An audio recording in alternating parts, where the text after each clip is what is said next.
Pak Afghan border پر دراندازی کی کوشش ناکام، فتنہ الخارج کے 5 دہشت گرد ہلاک، 4 زخمی ہو گئے۔ فائرنگ کے شدید تبادلے میں 3 بہادر جوانوں نے جام شہادت نوش کیا۔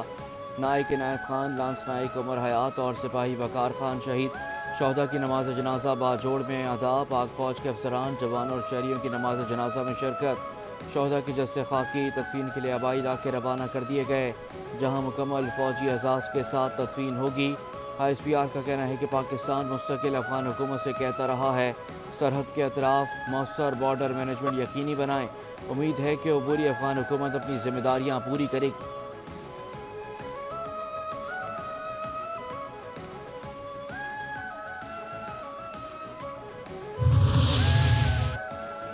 کراچی کے علاقے کارساز کے قریب ٹریفک حادثے کا مقدمہ درج۔ پولیس کے مطابق مقدمہ متوفی عارف کے بھائی کی مدعیت میں بہادرآباد تھانے میں درج کیا گیا۔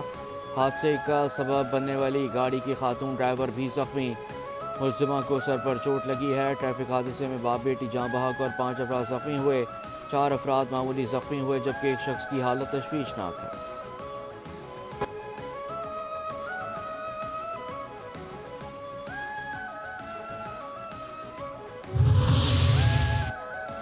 کراچی کے مختلف علاقوں میں ہلکی اور تیز بارش کا سلسلہ جاری۔ محکمہ موسمیات کے مطابق شہر میں مطلع ابر آلود ہے، بارش کا سلسلہ دن بھر جاری رہے گا۔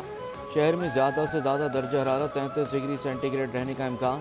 شہر میں 20 کلومیٹر کی رفتار سے ہوائیں چل رہی ہیں۔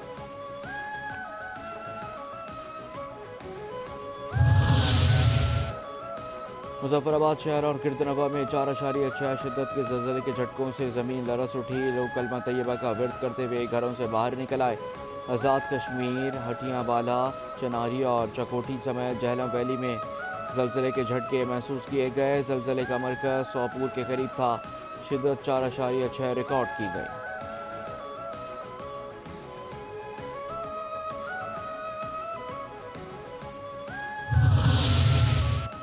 5 نیوز کی خبر کی سندھ اسمبلی میں گونج۔ رکن اسمبلی طہا احمد نے سندھ اسمبلی میں توجہ دلاؤ نوٹس پر کراچی کے مسائل پر گفتگو کرتے ہوئے ناظم آباد میں بچے کے کنویں میں گرنے کی خبر پر بات کی۔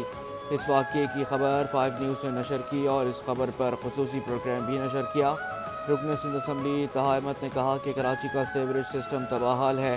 ریسکیو 1122 کو کال کی تو وہ بچہ نہیں نکال سکے۔ ریسکیو والے والد کو نجی غوطہ خوروں کا نمبر دے گئے۔ بچے کے گرنے کی شکایت کی جاتی ہے تو ریسکیو والے ویڈیو مانگتے ہیں۔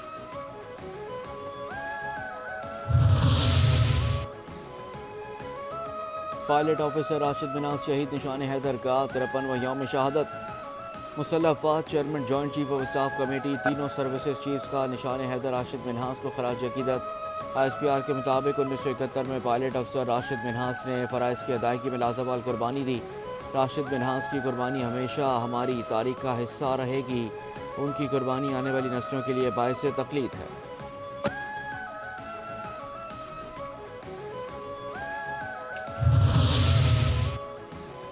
اور پیرس اولمپکس میں میڈل جیتنے والے سائیکلسٹ ہیں، آسٹریلیا کی شہریت چھوڑ دی۔ میٹ رچرڈسن برطانیہ کی نمائندگی کریں گے۔ میتھیو رچرڈسن 17 اپریل 1999 کو انگلینڈ میں پیدا ہوئے تھے۔ 9 برس کی عمر میں اپنے اہل خانہ کے ساتھ آسٹریلیا منتقل ہوئے۔ پچھلے 17 برس سے آسٹریلیا اور انگلینڈ دونوں ملکوں کی شہریت رکھتے ہیں۔